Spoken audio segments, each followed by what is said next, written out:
You walk quietly into Boston in the cold January of 1809. A small lodging house, nothing grand, nothing lasting, holds the cry of a newborn boy. He is the second child of Elizabeth Arnold Poe, an actress, and David Poe Jr., an actor who never truly steadied himself on life's stage. Their profession is already a mark against them in a society that frowns upon the instability of theater folk. You'd probably not last a week in such a household, always traveling, never sure of tomorrow, and always at the mercy of audiences who may applaud one night and jeer the next. Little Edgar is surrounded, in these earliest days, by voices and costumes, scripts rehearsed in dim rooms, and the fragile finances of parents who lived from playbill to playbill. Yet the warm embrace of his mother is there, and her presence, though brief, leaves a mark that lingers through every sorrow to come. Elizabeth is remembered as graceful, her voice carrying in small theaters with a clarity that lifted even the dullest productions. Some said her eyes held a sadness, though whether that is hindsight or truth, historians still argue. His father David is a different figure. Reports vary. Some call him weak, others reckless, perhaps simply unable to carry the burden of a family. One thing is certain. Before Edgar is 3, David is gone, vanished, whether through death, desertion, or collapse. The record blurs. Historians still argue whether he drank himself into ruin or simply fled from responsibility. For the boy, it means absence, a hollow space where a father should have been. By the time you step into Richmond, the mother who once steadied him has also slipped away.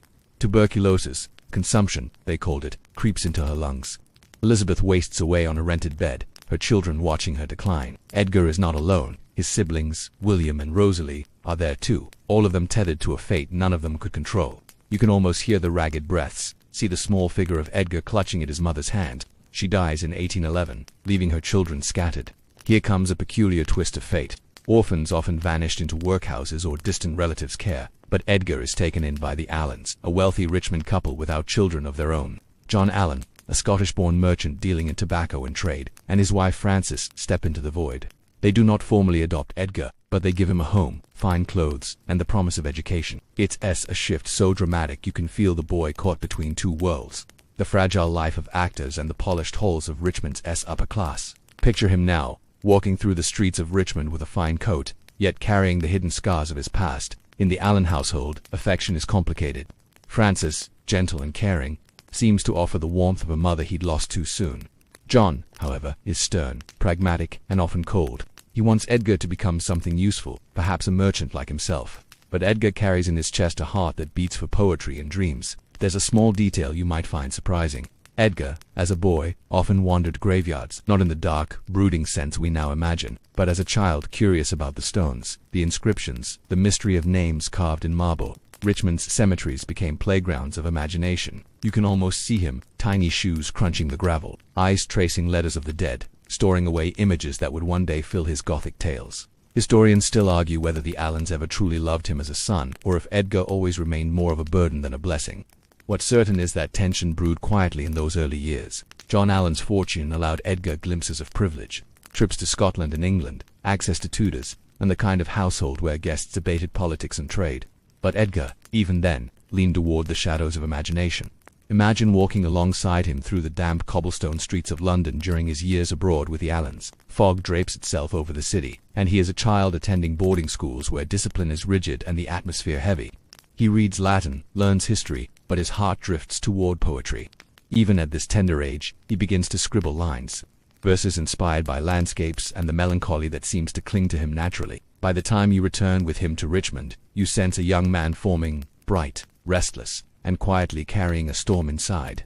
He is no longer the orphaned boy clutching his mother's hand, but he has not yet grown into the writer who would pen The Raven. Still, those seeds are planted. A life marked by loss, by contrasts of wealth and want, by tenderness wrapped in sternness, has already shaped his path. You pause here, at the close of his childhood, knowing the shadows of these early years will never leave him. His orphanhood, his uneasy home, his wandering between privilege and grief. They will echo again and again in every line he writes, in every haunted character, in every imagined tomb and spectral figure. You sense it already, as if the boy himself were whispering from some corner of Richmond. Never forget how it began. You step now into the restless years of Edgar's youth, when the bright promise of education meets the darker pull of debts, quarrels, and dreams that refuse to quiet themselves. The Allans have given him stability, yes, but stability does not always breed peace. You follow him into a world where expectation weighs heavy, where books and ink call to him more urgently than ledgers or trade. It is 1826, and you arrive with him in Charlottesville, Virginia, home to the University of Virginia, a place still young and ambitious, much like Poe himself. The buildings rise in red brick against rolling hills, designed by Thomas Jefferson himself, who had only recently passed away. Students here are a peculiar mixture of aristocratic sons, restless youths, and dreamers chasing both knowledge and distraction. You walk across the lawn with Edgar, his dark eyes scanning the colonnades, his mind hungry for literature and ancient languages. Inside lecture halls, he excels. His professors see his talent immediately. Latin, French, and classical works flow through him as if they were whispered directly into his ear. His mind sharpens, his pen scratches out translations and verses, and already he is turning small assignments into poetic experiments. You can almost imagine him leaning over a candlelit desk, quill scratching fast, ink blotting the page, a soft hum in his throat as he works. But outside the classroom, the story shifts. The University of Virginia has no strict oversight at this time, no guards patrolling dormitories, no iron discipline. Students drink, gamble, and duel. Cards flick in smoky rooms, coins clink onto tables, and debts pile faster than lessons. Edgar, though clever, cannot resist the lure of the gaming table. Perhaps it is the restless energy in him, perhaps the taste of rebellion against John Allan's stern control. He begins to gamble. It is here the tension with his foster father sharpens. John Allan provides some money for Edgar's expenses, but it is never enough to cover both study and indulgence. Soon, creditors knock at his door. Edgar writes letters home begging for help, but John Allan grows cold, tired of what he sees as ingratitude and recklessness. You can almost hear the silence in the Allan household as Francis, ever gentle, tries to soothe the quarrel, but John hardens his heart.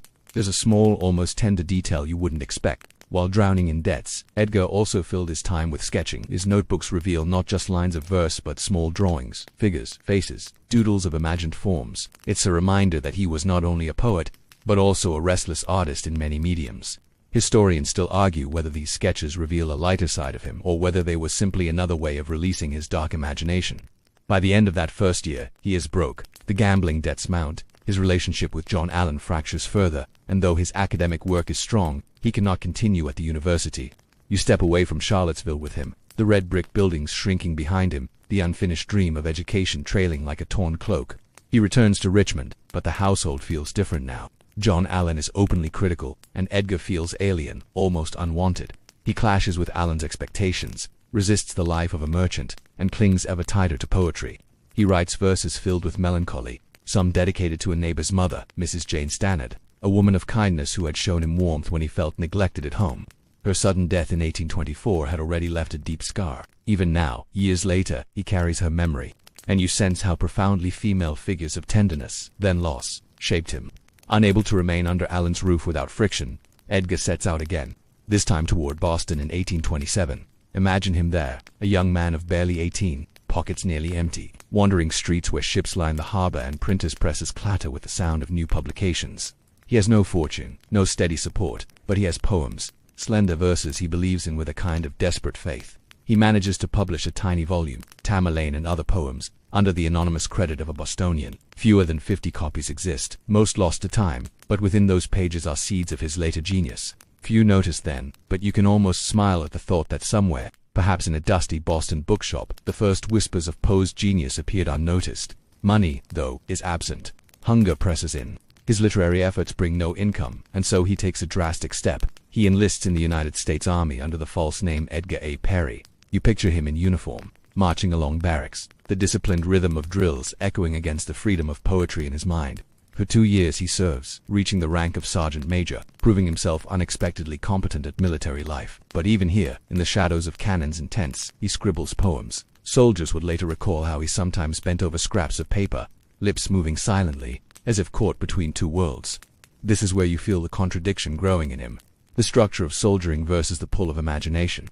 Historians still argue whether his enlistment was an act of desperation or a deliberate search for discipline. Whatever the motive, it would not hold him forever. The soldier was always a poet in disguise. You pause with him in this uneasy balance. Student no longer, gambler with scars of debt, soldier carrying secret verses in his coat. His youth is already a series of attempts and abandonments, of beginnings cut short by circumstance or by his own restless nature. Yet, from each he gathers pieces, knowledge, scars, and inspiration that will one day fuse into something enduring. As night settles, you feel him teetering on the threshold of a new stage, a man both rootless and full of possibility. The orphan of Richmond is becoming the poet of shadows, though he does not yet know it. You follow him now as he shifts from the march of soldiers' boots to the quiet scratch of a pen.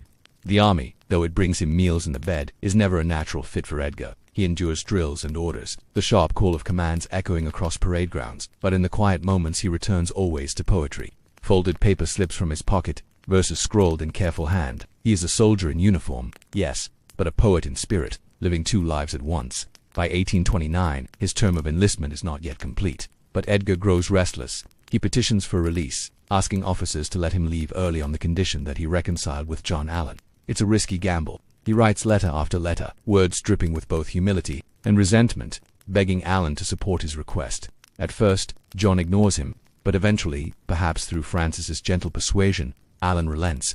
With permission granted, Poe earns an honorable discharge after 2 years of service, holding the rank of Sergeant Major of Artillery, a small but respectable achievement. You imagine him standing tall in uniform one last time before setting it aside forever. In this period, his creative fire flares again. He publishes another slim volume, Al-Araf, Tamerlane, and Minor Poems, in Baltimore in 1829. Few read it, but those who did recognized flashes of talent. The style is dense, influenced heavily by Lord Byron and other romantic poets, yet within its tangled lines you catch glimpses of something original, something darker, whispering of themes that would later bloom into stories of terror and beauty. Historians still argue whether these early works reveal genius or simply imitation, but the spark is undeniable. Edgar seeks more than mere publication. He wants stature, respect, the recognition of a true man of letters, and so he looks toward the next step. West Point, the U.S. Military Academy. John Allan grudgingly provides support, perhaps seeing the academy as a way to discipline Edgar into a proper career. And so in 1830, Edgar arrives at West Point. Picture him there, among young cadets, the stone buildings looming, the Hudson River winding below like a cold silver ribbon. The academy demands strict obedience, schedules measured to the minute, discipline in every step. But discipline has never been his gift. At first he applies himself well enough, showing sharp intelligence in studies, yet soon the rigid order clashes with his restless nature. His letters home grow bitter, describing isolation, frustration, and the dull weight of regulations. And when news reaches him that Frances Allan, his gentle foster mother, has died, something in him cracks. She had been his only true source of warmth in the Allan household, and now she is gone. The rift with John Allan widens into a chasm beyond repair. It is here you witness a deliberate unraveling. Poe, rather than continue under suffocating discipline, begins to neglect his duties. He skips roll calls, ignores drills, lets his uniform fall into disarray. It is no accident. It is a slow, deliberate sabotage of his career at West Point. By 1831, the Academy court-martials him for gross neglect of duty and disobedience. He is dismissed, exactly as he intended. You almost smile at the quiet audacity of it. A young man choosing disgrace in the eyes of the military for the sake of freeing his spirit. Yet even in dismissal he leaves behind a trace of himself. Before departing he arranges for another volume of poems to be published, financed in part by sympathetic fellow cadets who admired his talent. The book, simply titled Poems by Edgar Allan Poe, contains works like To Helen, Israfel, and The Doomed City. These verses, refined and mature compared to his earlier attempts, begin to show the distinctive voice of the poet we now know. His peers may have laughed at his antics in uniform, but they recognized the brilliance in his words. There is a quirky detail here. Some cadets later recalled how Poe would entertain them by reciting his poems aloud, his voice dramatic, his presence magnetic. One young man remembered how Poe seemed half-haunted even then, as if his imagination carried him away. It is an image both endearing and chilling. A soldier who never belonged, an artist trapped in gray barracks until he found his way out through verse. You sense now how his life moves in patterns. Opportunity granted, rebellion rising, and then departure under strained terms. Each time he collects fragments, education, experience, grief, that will later weave into his stories. The orphan boy who once wandered cemeteries in Richmond is now a young man walking away from West Point, carrying only his pen, his debts, and his dreams. Still, the question lingers. What next? He is no longer a soldier, no longer a cadet, and John Allan has cast him aside for good. He has no steady income, no family wealth to support him, but he has poems, a small name beginning to stir in literary circles, and the burning determination to make writing his life's work. Historians still argue whether he chose this path out of passion or out of sheer lack of alternatives. But for you, walking beside him, it feels inevitable. The world of stories is his true barracks, his true academy, the only field where he can truly march. And so you leave him now, stepping out of the gates of West Point, the cold air rushing across the Hudson. The uniform is gone, the poet remains. Ahead lies uncertainty, poverty, and struggle, but also the beginning of his true career as a man of letters. You follow Edgar as he drifts from the rigid order of West Point into the uncertain world of letters, where ink becomes both his weapon and his bread.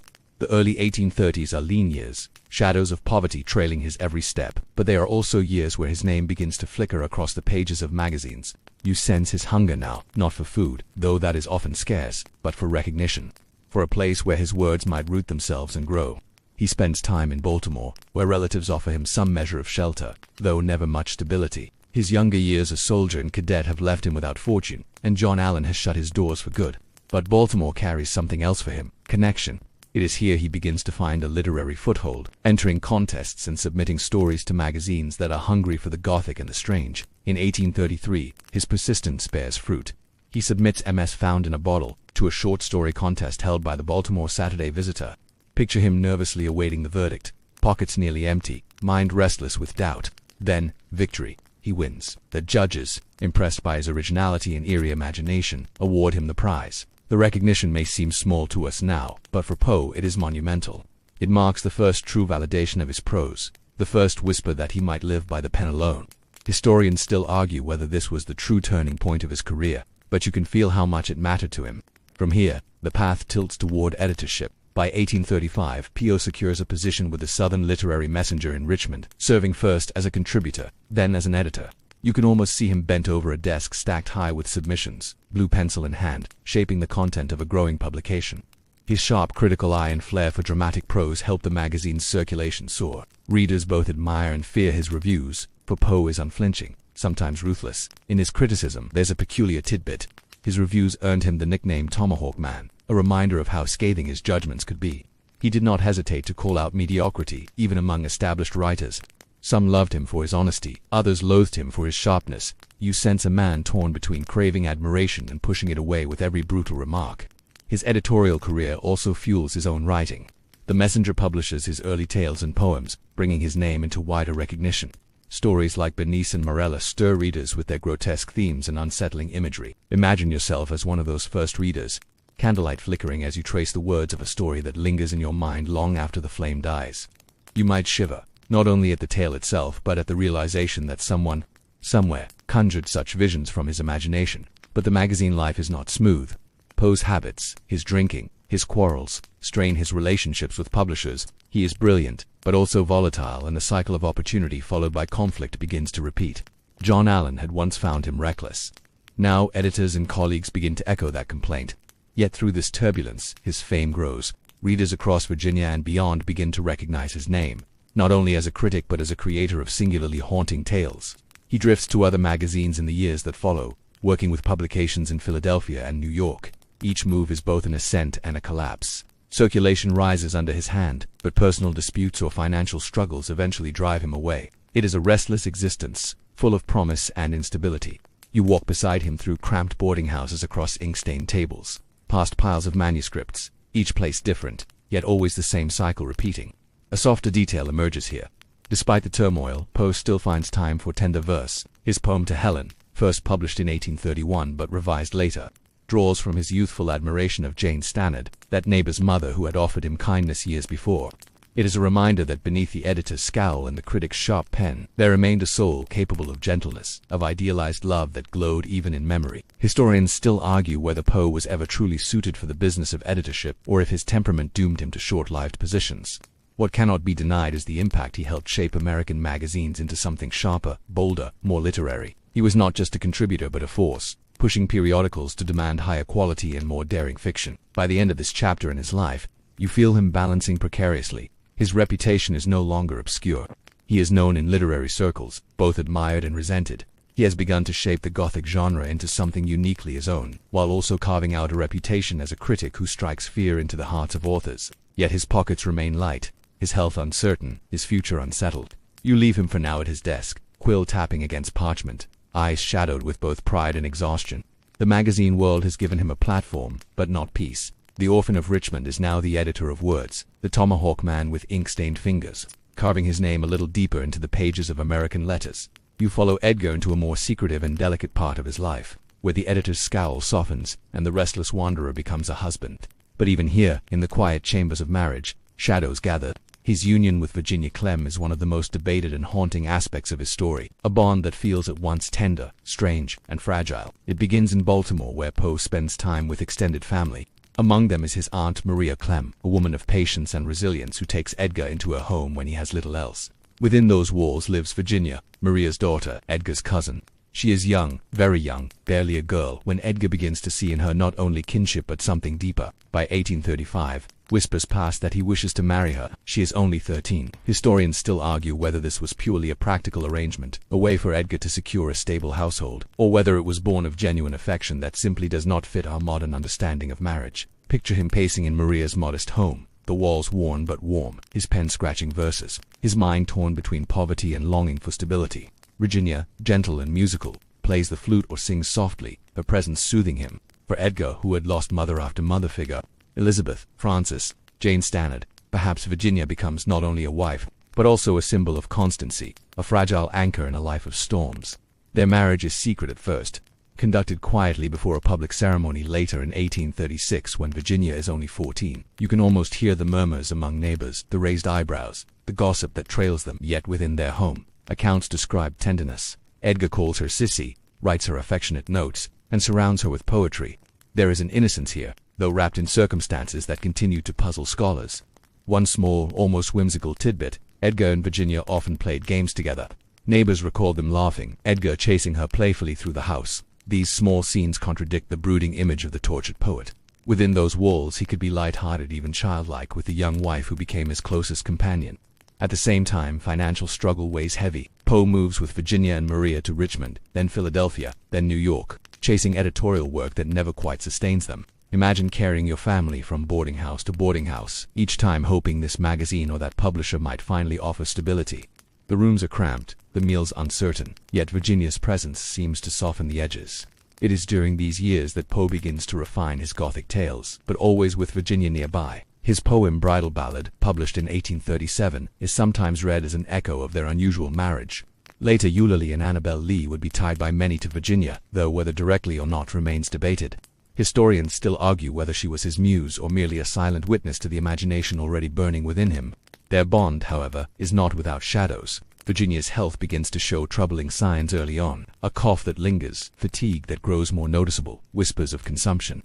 Edgar must have recognized the echo, for he had already watched his mother die of that same illness. You can almost feel his dread, the memories creeping back like ghosts each time Virginia struggled to catch her breath. Still, there are glimpses of light. Letters show that Poe adored Virginia, that he held her as the center of his world. When he worked late into the night, editing or writing, she was nearby, sometimes bringing him tea, sometimes simply humming to herself. Their household, though small and poor, carried moments of warmth that contradicted the grim reputation of the man. There is also the question of Maria Clemm, Virginia's mother, whom Edgar affectionately called Muddy. She became more than an aunt. She was mother-in-law, confidant, and caretaker. The three of them formed an unusual but close household, bound together not by wealth but by loyalty and endurance. In later years, Maria would defend Edgar fiercely, even after his death, as if her entire identity had become wrapped in supporting the fragile poet and her daughter. Historians still argue how to understand this marriage. Was it romantic in the full sense, or was it more sibling-like, a companionship of soul rather than body? The truth may never be known, for Poe himself left only glimpses. And Virginia, quiet and modest, left no letters of her own. What remains are impressions, fragments, and the poetry that seems to circle her like a halo. You leave them for now in a modest room, Edgar hunched over manuscripts, Virginia softly singing, Maria tending to the fire. It is not a grand marriage by society's measure, not a union of power or wealth, but in its own way it becomes the heart of Poe's life. In the years to come, when illness and despair press harder, it is Virginia's presence that will define both his deepest love and his deepest grief. You step now into the widening shadows of Edgar's imagination, a place where ink transforms into nightmares that glow with strange beauty. These are the years when his Gothic tales spread far beyond magazine margins, where his pen begins to shape the contours of American literature itself. The husband and editor you left in the modest household now leans deeper into stories that unsettle and captivate in equal measure. The 1830s and 1840s bring him into fuller recognition as a storyteller. Imagine the first time readers encountered the fall of the House of Usher in 1839. By candlelight, they trace the description of that crumbling mansion, its windows like vacant eyes, its air heavy with decay. You feel yourself walking beside the narrator, the walls pressing close, the atmosphere thick with dread. Poe crafts it not as mere horror but as a symphony of mood, every sentence pulsing with unease. The tale is chilling, yet also strangely poetic, drawing readers into a dreamlike trance. Historians still argue whether the story is an allegory of his own decaying family ties or simply an exploration of Gothic conventions, but either way, it remains unforgettable. Alongside fiction, he continues to refine his craft as a poet. In 1843, he wins a literary prize for The Goldbug, a tale of cryptography and hidden treasure that reveals his love for puzzles and codes. Picture him scribbling symbols and ciphers, delighting in the mathematics of mystery. It is a reminder that Poe was not only the master of dark romance, but also a mind fascinated by logic, by riddles, by the structure of secrets. There is a curious detail. The story's popularity was so immense that it spurred a public craze for puzzles, drawing readers not into terror but into playful mental challenges. Yet the masterpiece that would crown his fame comes later. In 1845, The Raven is published in the New York Evening Mirror. Imagine the thrill of its debut. Readers opening their papers to find those now famous lines, the rhythm hypnotic, the refrain of Nevermore, echoing through parlors across America. Poe himself recited it at literary gatherings, his voice low and dramatic, his eyes dark with intensity. Audiences were spellbound, some even unnerved, as if the poem carried a spell rather than mere words. You can almost hear the hush that followed each recital, broken only by the beating of hearts reluctant to face the silence. But fame is never simple for Edgar. The Raven brings recognition, yes, but not wealth.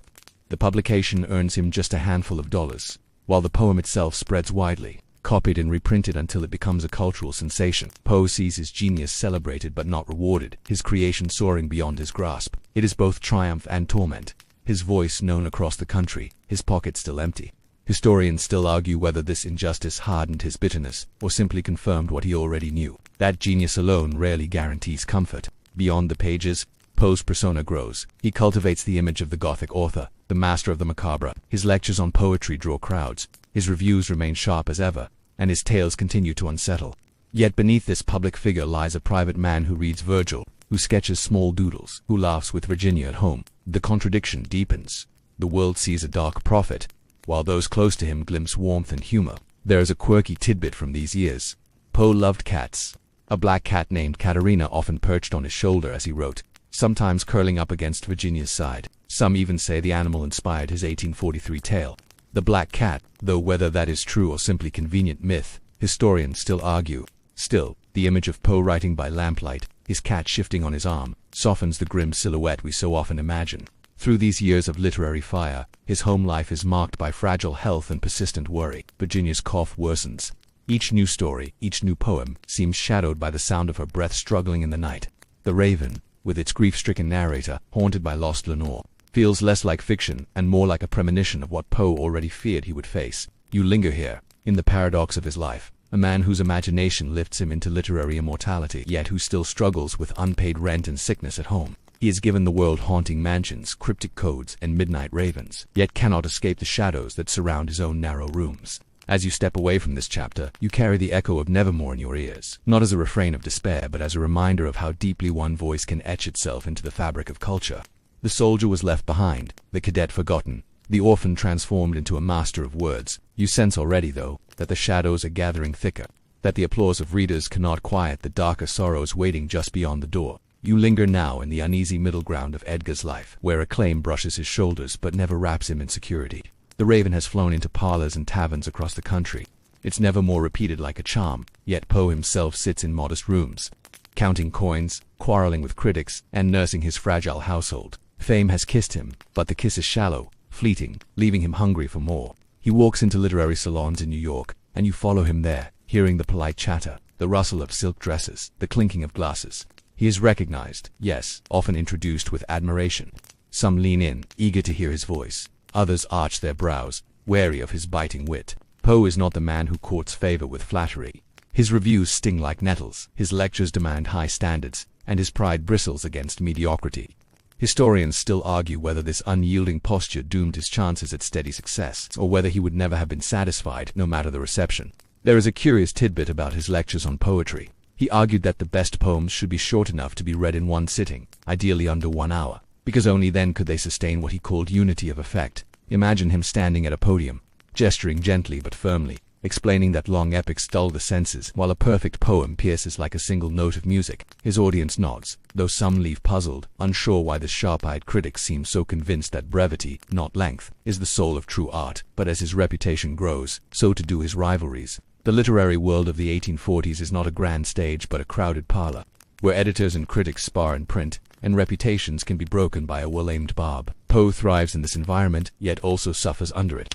He calls out plagiarism, mocks mediocrity, and offends men who might otherwise have been allies. One of his fiercest disputes is with Rufus Griswold, a man who later becomes both his nemesis and, oddly, his posthumous biographer. Griswold resents Poe's criticisms and bides his time, waiting for the day he might strike back. You sense already the tension, like a thundercloud forming on the horizon, promising storms yet to come. At home, the mood is softer, though tinged with worry.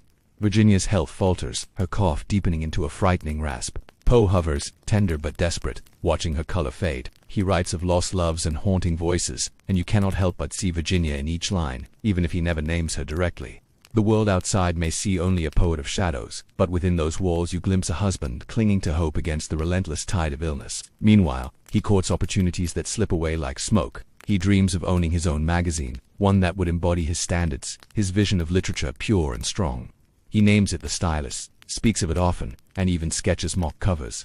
Yet the money never comes, the backers never stay, and the dream remains a blueprint rather than a reality. Historians still argue whether, had he succeeded, American letters might have been reshaped under his editorial hand, or whether his uncompromising nature would have doomed the venture before it found flight. There is a light, almost humorous detail to remember here. Despite his brooding public persona, Poe enjoyed wordplay and practical jokes. Once he submitted deliberately absurd poems under false names to rival magazines, then mocked their poor taste for publishing them. He laughed at these small victories, revealing that the master of gloom could also delight in mischief. It is a reminder that even in the darkened corners of his life, sparks of levity still flickered, but bitterness grows alongside the laughter. The money from the Raven has long been spent. The applause has quieted, and the critics circle again. Poe lectures more, writes reviews with sharper teeth, and seeks patrons with mixed results. At times, he charms wealthy admirers, only to alienate them with his intensity. You sense his frustration mounting, the gulf widening between the recognition he craves and the reality he inhabits. Still, he creates. He pens the Cask of Amontillado with its chilling tale of revenge sealed behind a wall of stone. He writes essays on the philosophy of composition, explaining his belief that every effect in literature must be carefully planned, never left to chance. He sharpens his theories even as his personal life unravels, proving that even in turmoil, his mind burns with clarity. As you step back from this chapter, you see a man caught in contradictions, famous yet poor, admired yet resented, brilliant yet embattled. The Raven perches still on his shoulder, whispering fame's hollow promise. Around him, the feuds sharpen, the applause wanes, and Virginia's cough echoes ever louder in the silence of their rooms. The air grows heavier, the storm clouds closer. You sense that the next steps in his journey will not be battles of reputation alone, but struggles of the heart and body, trials that even his sharpest pen cannot outwit. You step now into a dim chamber where sorrow thickens like mist, where the coughing at night becomes a rhythm Poe cannot escape. Virginia's illness, long a shadow, deepens into something that weighs on every day. Every line he writes, every fragile hope he clings to. Tuberculosis claims her slowly, cruelly, each drop of blood staining not just handkerchiefs but the atmosphere of their home. You can almost hear the brittle silence after her coughing fits. The way Poe listens in dread for the next one, his nerves strung tighter than any violin. He tends to her with devotion, fussing over small comforts, whispering soft reassurances, and sitting close by her side, as though his presence could hold back the tide. But even as he clings to tenderness, despair seeps into his work. He writes the oval portrait, where a painting steals the life from its subject, a reflection of how beauty and fragility intertwine with death. He shapes the Masque of the Red Death, a story of plague breaking into a masquerade, reminding readers that no war, no wealth, no mask can keep illness from entering. Historians still argue whether these stories came directly from Virginia's condition or from deeper obsessions Poe carried, but the parallels are hard to ignore.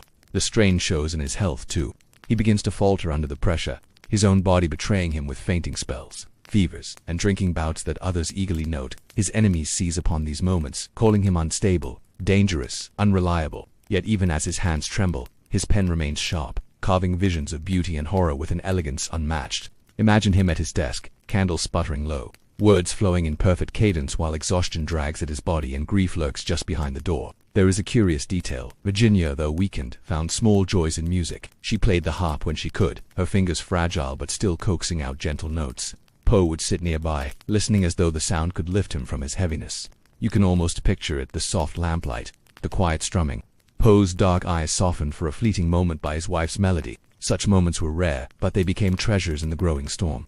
The world outside his home seems callous by comparison. His magazine dreams continue to falter, and rivals mock his poverty. He quarrels more openly, sometimes in print, sometimes in person. As though the frustrations of his private world demand outlets in public, his circle narrows, friends peeling away, critics sharpening their knives. Historians still argue whether his quarrels were born of arrogance or simply the bitterness of a man too often cheated of what he earned. And yet, amidst the sorrow, he creates something tender, Annabel Lee, written near the end of Virginia's life. It is a love poem cloaked in myth, telling of a maiden by the sea whose death could not sever the bond of devotion.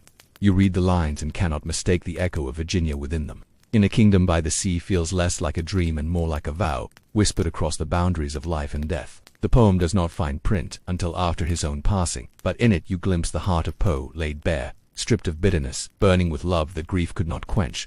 There is a small, almost whimsical tidbit from these years. Poe was fascinated by mesmerism, what we now call hypnosis. He attended demonstrations, wrote tales inspired by it, and speculated on the boundaries between consciousness and death. Some readers were unsettled, unsure whether he was dabbling in dangerous science or merely weaving fiction from curiosity. But for Poe, always teetering between reason and the unknown, mesmerism offered yet another lens through which to peer into the mysteries of existence. When Virginia finally dies in 1847, the loss strikes him like a bell tolling through the marrow of his bones. You stand beside him in that quiet house, the air heavy with absence, the room stripped of music, his world suddenly hollow. He breaks under the weight of it, wandering in states of near delirium, seeking solace in drink, in friends, in travel, in anything that might soothe the endless ache. His letters from these days are filled with despair, confessions of loneliness, and strange hopes for reunion in some other realm. You step away from this chapter feeling the heaviness settle, the sense that something irrevocable has broken within him. The tales that once sprang from imagination are now soaked in lived grief. His nights haunted by Virginia's memory, his days blurred by exhaustion and sorrow. The raven's cry of nevermore rings clearer than ever, not as art but as a truth he cannot escape. And you sense, with a kind of reluctant dread, that the path ahead will only grow darker, more uncertain, more tragic. As Poe drifts through the final years of his life, you drift now into the final restless wanderings of Poe's life, years marked by confusion, fleeting hope, and shadows that seem to lengthen with each step. Virginia is gone, her absence a silence that presses against his chest no matter where he goes. He carries her with him, sometimes speaking of her as though she has only stepped into another room, sometimes collapsing beneath the weight of her loss. In these years, he moves like a man untethered. He travels between cities, New York, Philadelphia, Richmond, Baltimore, seeking lectures, seeking support, sometimes seeking reconciliation with family he had long ago drifted away from. His dream of the Stylus flickers back to life, as if the act of creating a perfect magazine might rescue him from despair. But again, the backing never comes. He sketches plans, makes promises, but the project always fades into mist. Historians still argue whether these failures came from bad luck, from Poe's volatile temperament, or from the shifting tides of the publishing world itself. There are curious moments of light. In Richmond, he encounters Sarah Elmira Royster, the childhood sweetheart once lost to another marriage, now widowed. She greets him with warmth, and Poe sees a glimmer of what might have been. They speak tenderly, and soon he proposes marriage. For a moment, it seems as though the years of grief might be soothed by this reunion, a second chance offered by fate itself. Yet doubts linger. Was it genuine love or desperate longing? Historians still argue, and you cannot decide, watching Poe's fragile smile as he imagines a future he will never live to see. In contrast, his health falters more visibly. He suffers from bouts of illness, dizziness, even hallucinations. His drinking, though exaggerated by some enemies, clearly worsens in times of stress. Friends notice his decline, some pitying him, others turning away.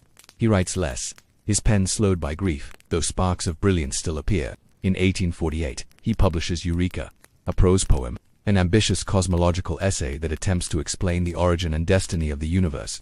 Critics find it baffling, some even ridiculing it, but Poe insists it is his greatest work, more important than any tale or poem. You picture him feverish with vision, trying to chart the stars on paper, convinced that his mind has touched truths science will one day confirm. There is a strange, almost whimsical tidbit from this time. Poe once attempted suicide by swallowing laudanum but misjudged the dose, surviving in agony before recovering. He later admitted the attempt, framing it as an act of desperation during one of his darkest hours. Yet, even afterward, he kept moving forward, as though death had reached for him and he, unready, had stumbled back into life for a little while longer. And then comes the autumn of 1849, the season of his last, mysterious days. He sets out from Richmond, intending to travel north, but somewhere along the way, his path grows clouded. On October 3rd, he is found in Baltimore, delirious, dressed in unfamiliar clothes, unable to explain how he came to be there. He is taken to Washington College Hospital, where he lingers for several days, slipping in and out of consciousness. His final words, as recorded by those present, are said to be, "Lord, help my poor soul." The cause of his death remains one of literature's enduring puzzles. Some claim it was alcohol poisoning, others point to cholera, rabies, or even political trickery known as cooping, where men were drugged and forced to vote repeatedly in elections. Historians still argue, each theory offering fragments but never certainty. What is clear is that Poe, the master of mystery, departed wrapped in one of his own. He dies on October 7, 1849, only 40 years old. The burial is modest, attended by few, his name whispered by admirers, but not yet etched into the grandeur it would later achieve. The world does not yet know that it has lost one of its most haunting voices. You stand beside that grave in Baltimore, feeling the stillness, knowing that the man who gave you ravens, haunted mansions, and whispers from beyond has himself slipped into the silence he so often evoked. Yet even here, at this bleak end, the story is not over. For a rival, Rufus Griswold, steps forward to write a notice of Poe's death, and it is cruel, filled with slander, painting him as a drunkard and madman. For years, Griswold's words shape the image of Poe, darkening his reputation even as his works grow brighter in memory. It is a bitter twist, an injustice that lingers like an echo long after the man himself is gone. You leave this chapter with a chill, sensing the irony of it all. A man who built tales of mystery leaves behind his own unsolved ending, a life concluded not with clarity but with riddles. And you know the final section will not be about sorrow, but about legacy, about how the Raven's cry and the House of Usher and the lost Lenore will never fade no matter how shadowed his final hours became. You now enter the final stage of Edgar Allan Poe's story, where the life itself becomes legend, and the shadows he walked among turn into whispers that haunt readers across generations. Though he died young, with grief and illness pressing on every breath, his influence spreads quietly but steadily, like ink bleeding through damp paper, shaping literature in ways he could hardly have imagined. Almost immediately after his passing, his works circulate more widely than before. The Raven is anthologized. Stories like The Telltale Heart and The Pit and the Pendulum are read aloud in parlors, and students of literature begin to study his poems for their rhythm and dark beauty. You can picture candlelight flickering over trembling hands as someone reads aloud the suspenseful lines of the Masque of the Red Death, the words leaving chills in their wake. His legacy grows in whispers at first, shared in quiet awe, but the whispers gain volume with each new reading. Despite the praise, myths and misrepresentations spread. Griswold's obituary paints Poe as a drunken madman, a distorted image that clouds public memory for decades. Yet paradoxically, this misrepresentation only deepens his mystique, giving the man an aura that seems drawn from the very stories he wrote. Poe becomes simultaneously human and otherworldly, the figure of genius marred by tragedy, the poet whose own life mirrors the melancholy and suspense he so often conjured. Historians still argue how much of this image was fabricated versus true, but it does nothing to diminish the resonance of his work. You sense the reach of his influence. Writers across the globe, Charles Baudelaire in France, Arthur Conan Doyle in England, H.P. Lovecraft in the United States, discover echoes of his imagination. Borrowing his techniques, his themes, and even his obsession with rhythm and sound, he becomes a teacher from beyond the grave, guiding those who seek to terrify, to mesmerize, or simply to move readers through precise control of mood and atmosphere. There is a small, almost delightful detail. Poe's cat Katerina and other feline companions are remembered fondly in anecdotes, proof that even the master of gloom could cherish simple pleasures. He had loved music, riddles, and the company of friends, however few, and these human touches survive in stories, letters, and the quiet remnants of his life. You also sense the resonance of his personal life in every line. Virginia's memory haunts the verses, the lost mother figures echo in the melancholic themes, the orphaned childhood informs the isolation of his narrators. In effect, Poe's inner life becomes inseparable from his creations, the boundaries of biography and fiction blending until the two are nearly indistinguishable. Scholars still debate how much of his dark imagination reflects lived experience versus inventive genius, but the connection is undeniable. By the late 19th century, Poe's works are being taught in schools, read in libraries, and celebrated in literary circles. His tales of suspense, horror, and psychological intrigue define genres. His poems demonstrate the power of rhythm and sound. His essays on composition reveal a mind devoted to the precise crafting of effect. From the army barracks, the cramped boarding houses, and the candlelit desks, the young man who gambled, rebelled, and loved deeply now stands immortal. And you see the quiet miracle. A life that seemed so fractured, so marked by loss, achieves endurance through art. His shadowed rooms and fragile household, his brilliant critiques, and his haunted visions all converge into a body of work that ensures Poe is remembered not as a cautionary tale, but as a master of imagination. His struggles, though tragic, fertilize the soil from which genius blooms. You leave him now in this place of reverent calm, aware that though the man himself is gone, his voice remains alive. Every creaking floorboard in a haunted house, every raven perched silently in the night, every flicker of suspense in a well-crafted tale echoes him. His life was short, turbulent, and often painful, yet it gave the world a vision both chilling and beautiful, one that will never fade. Now, as the story of Edgar Allan Poe softly closes, you feel the tension of his life dissolve into gentle reflection. The shadows that once pressed against him fade into the quiet glow of candlelight, and the chill of early death softens into memory. You can imagine the rooms where he wrote, now empty, yet resonating with the rhythm of his pen. The music of his verse lingering as a ghost of warmth. Consider the persistence of his imagination. A boy, orphaned, a soldier, a cadet, a husband, a man beset by grief, poverty, and disease, yet someone who created worlds beyond imagining. His struggles are a testament not only to human fragility, but also to the power of art to endure beyond circumstance.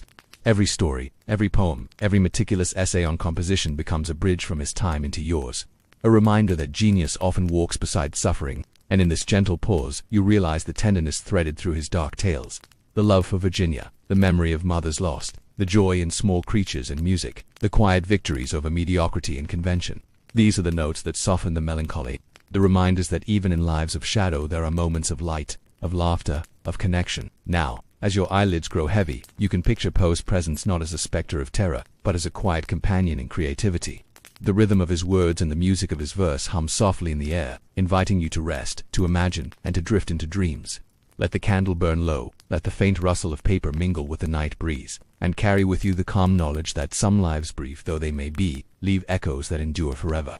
In the hush of darkness, the poet's voice continues to whisper, serene, eternal, and infinitely patient.